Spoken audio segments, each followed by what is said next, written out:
आ रहा है, ओके हो रहा है, शुरू कर वीडियो। चल वीडियो शुरू कर दिया, ओके चलिए थैंक यू आपको। चलिए इसको हम सोचे फिर से इसको रिकॉर्ड करके आप लोगों को ग्रुप में डाल दें इस वीडियो को, ताकि अगर किसी को और कन्फ्यूजन हो समझने में तो वो फिर से समझ सकें। जो पोएम का जो हम समरी बताए हैं, sweetest love I do not go, John Donne के द्वारा लिखा गया समरी है। सर दरवाजा थोड़ा सा बंद कर दीजिएगा। तो इस समरी का जो मीनिंग है मैं अभी आप लोगों को फिर से वीडियो रिकॉर्डिंग के द्वारा बता रहा हूँ। और फिर भी किसी को कोई परेशानी हो तो आप हमसे व्हाट्सएप पे या कॉल करके हमसे जान सकते हैं, समझ सकते हैं, अगर बेहिचक कोई भी परेशानी नहीं है उसमें। हाँ, लेकिन अभी फिलहाल चढ़ते हैं फिर से इसको जो है हम देखते हैं क्या क्या जो है इसका मीनिंग हो रहा है, यहाँ पे क्या बता रहा है यह कविता का समरी। हाँ, और ये बहुत ही इम्पोर्टेंट है ना, ये बहुत ही इम्पोर्टेंट है एग्जाम के ध्येय से, क्योंकि इसमें जो मैं अभी आपको बताने वाला हूँ इसमें 2, 3, 4 ऑब्जेक्टिव क्वेश्चंस आ जाएंगे ऐसे ही, है ना। वैसे हम इसका ऑब्जेक्टिव नहीं कर रहे हैं अभी, लेकिन जो समरी है, जो समरी कंटेंस कर रहा है ऑब्जेक्टिव क्वेश्चन को, वो मैं आपको बताऊंगा। और फिर समरी जो आएगा आपके एग्जाम में 5 मार्क्स का, हाँ, ये उसके लिए काफी अप्रोप्रिएट है और याद करने के दृष्टिकोण से भी। हाँ, ये आसानी से एक सिंपल लैंग्वेज में लिखा हुआ है जिसको आप आसानी से याद कर सकते हैं। काफी दिलचस्प भी है, काफी जो है रोमांटिक है ये पोएम। हाँ, और आपको सुनने में भी काफी अच्छा लगेगा। आगे बढ़ते हैं, देखते हैं क्या है। कवि कहते हैं क्या कि sweetest love I do not गो, ये जो कविता है जो जॉन डोन लिखे हैं, काफी पॉपुलर, काफी फेमस कवि थे, हाँ, जिनका जन्म 1572 ईस्वी में लंदन में हुआ था।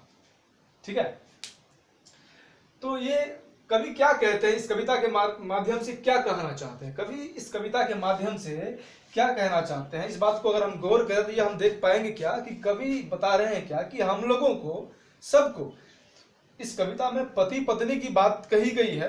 एक जो लवर है दूसरे लवर से बात कर रहा है, हस्बैंड और वाइफ के रूप में।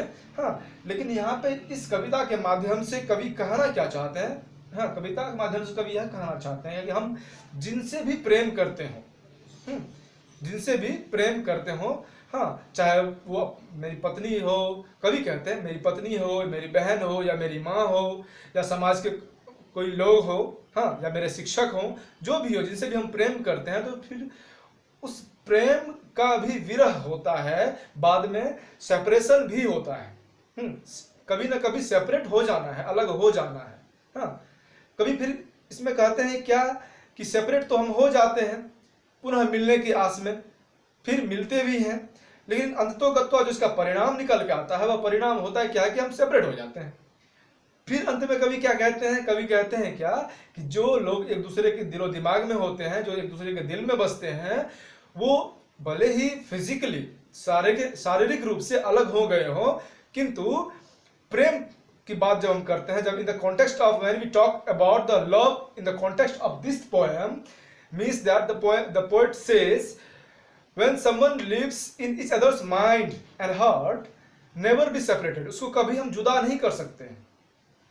हाँ, जैसे कि हम सब जानते हैं कि हम लोग गांधी जी से बहुत प्रेम करते थे, गांधी जी हम लोगों को छोड़ के चले गए, जैसा कि हम सभी जानते हैं प्रेम करते थे, वो भी अपने जो यहाँ के नागरिक थे इस देश के, हाँ, वो पूरे मानव जाति से कॉस्मोपॉलिटियन थे वो, हाँ, वो सबसे प्रेम करते थे, लेकिन इन सब के बावजूद वो तो चले गए, फिजिकली हमसे अलग हो गए हैं हम लोगों से, लेकिन उनका प्रेम अभी भी भारत में है जिंदा।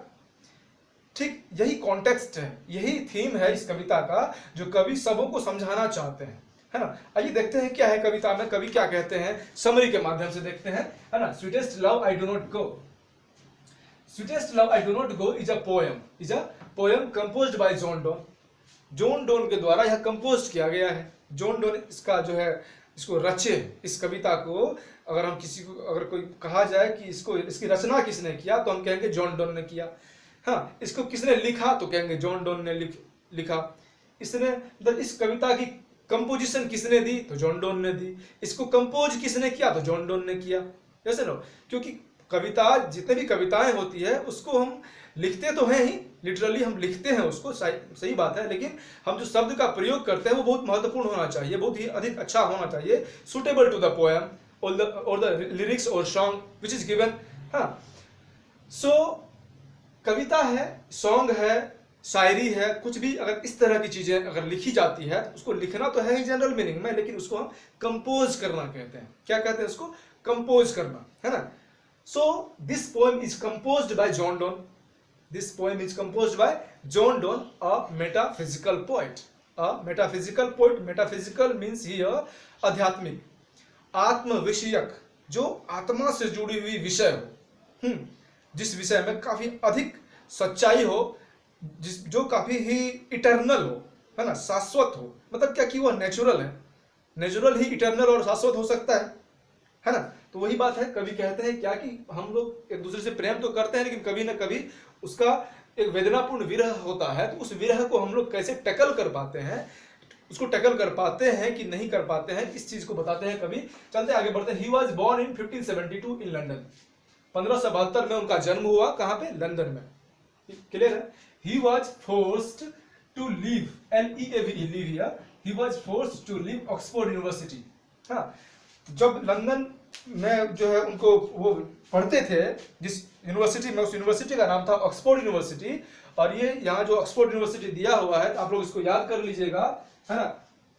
क्यों याद कर लीजिएगा? क्योंकि ऑब्जेक्टिव में हो सकता है कि पूछ दे कि जो जॉन डोन जो पढ़ाई करते थे वो कौन सा यूनिवर्सिटी था और कहाँ था। तो लंदन में था और वो ऑक्सफोर्ड यूनिवर्सिटी था, है ना। ये एक इंपॉर्टेंट ऑब्जेक्टिव क्वेश्चन है, क्या कि वो कहाँ पढ़ते थे? तो वो ऑक्सफोर्ड यूनिवर्सिटी में पढ़ते थे, है ना। इस बात को आप लोग गौर कीजिएगा, ठीक है। और इससे पहले एक अधिक इंपॉर्टेंट क्वेश्चन जो आता है ऑब्जेक्टिव का, वो ये आता है क्या कि sweetest love I do not go is a poem of your book, हाँ, इज कंपोज्ड बाय, ऑप्शंस दिया हुआ रहेगा।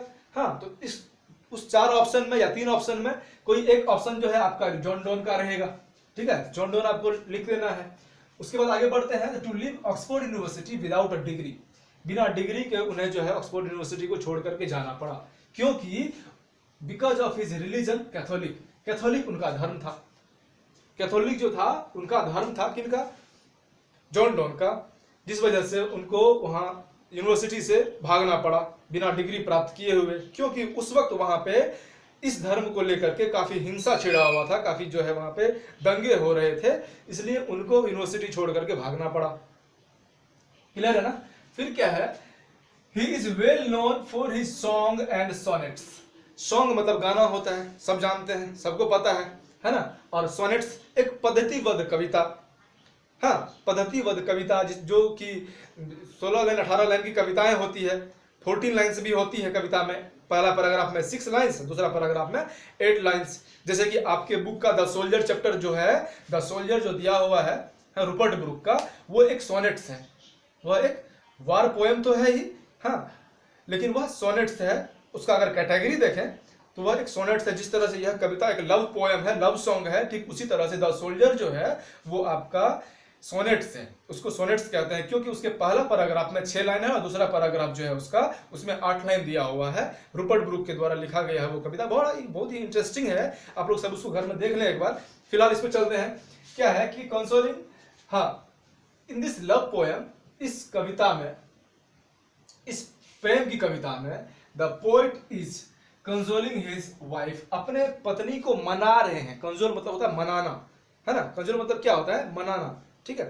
किसी रूठे हुए को जैसे मनाते हैं उसको कंसोल कहते हैं। कन्विंस तो होता ही है, लेकिन कंसोल भी होता है। कंसोल का मतलब भी मनाना होता है और बयां करना, है ना। और साथ ही दिया हुआ है क्या? Console his wife telling her that, और यह कहते हैं उसको क्या?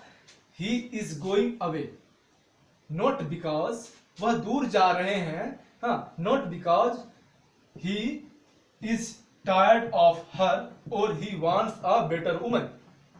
ओके, क्या? He is going away not because he is tired of her और he wants a better woman.